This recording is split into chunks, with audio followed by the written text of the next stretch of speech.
Level 1. You see it happen. One flash of violence, one face you know you will never forget. Your heartbeat drums in your ears, but everything around you suddenly goes silent. You freeze, then you move. Every step feels like it's being burned into your memory. You could run, you could stay. Instead, you force yourself to breathe. You notice the details, the footsteps, the car, the fragments of a license plate, the way the light falls across the scene, the sound, muffled, metallic, sharp, gloves, jewelry, a scar.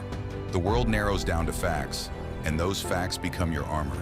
You don't invent anything, you simply remember what you saw. If you already captured something, you protect it. One frame, one piece of evidence, something that could eventually prove what happened. But you don't stay there, because curiosity can become dangerous when someone else knows you're watching. You leave, you keep moving, you lower your profile, because you have just become something you never wanted to be, a witness. And somewhere out there, someone may already know you saw everything. Level 2. Adrenaline makes you feel brave, but adrenaline can also make you careless. Once you're away from the scene, you need somewhere safe to think. A busy cafe, a locked bathroom, a place where you can breathe without being exposed. You don't go home, not yet. You don't immediately call everyone you know, because suddenly the people connected to your normal life feel different. Your network is a map, and maps can become targets. You silence your devices. You become conscious of the trail you leave behind.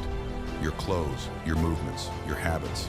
Even the smallest things can make you recognizable. So you make yourself less predictable. You don't post online. You don't explain what happened. You don't give in to the urge to tell someone everything. Because right now, your emotions are running faster than your judgment.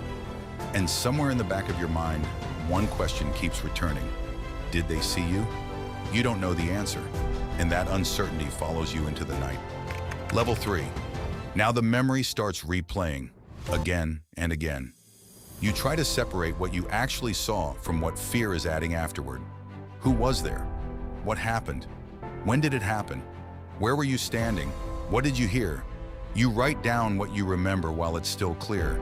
Faces, mannerisms, voices, anything that could help establish what really happened. But then you realize something unsettling. You weren't the only person there. A delivery driver, a jogger, someone walking past. People who may have seen something without realizing its importance. Every witness could matter, but every witness could also be vulnerable. You don't know who can be trusted, so you become careful. You don't reveal everything. You don't rush towards strangers simply because they might have answers. Trust suddenly feels like currency, and you're learning to spend very little of it. Because the more you remember, the more you realize just how much you actually saw. Level 4. Now comes the decision you have been avoiding. Do you stay or do you disappear? Neither choice feels safe. Staying means trying to rebuild some sense of normal life while knowing that someone may be looking for you. Leaving means cutting yourself away from everything familiar. You begin considering every possibility: professional help, legal advice, people whose job is to deal with situations exactly like this, because this isn't a movie. There is no perfect escape, no magical place where everything suddenly becomes safe. The system may move slowly. You may have to explain what happened again and again, and every explanation forces you to relive the moment. You think about where you sleep. Who knows where you are? Who might recognize you? Even ordinary routines suddenly feel different. Your favorite places, your usual routes, the people you normally trust. Everything has become a question. And eventually you understand something terrifying. Your old life may already be gone. Level 5. You start preparing for the possibility that things could get worse. Not because you want a confrontation, because you want to avoid one. You pay attention to the places around you. You notice exits. You stay aware of who's around you. You stop moving through life on autopilot. Every routine suddenly feels visible. And you realize that surviving isn't about being fearless. It's about staying calm enough to make the next decision. If something goes wrong, you know where the people are, where the light is, where you can get help. You keep professional support close. You keep important information organized. You prepare for emergencies, because panic destroys time. And when every second matters, you can't afford to waste them.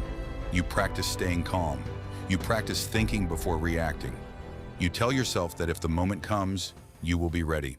Thanks for watching. If you enjoyed this story, subscribe to Crimson Echo. It's completely free, and your next crime story is already waiting.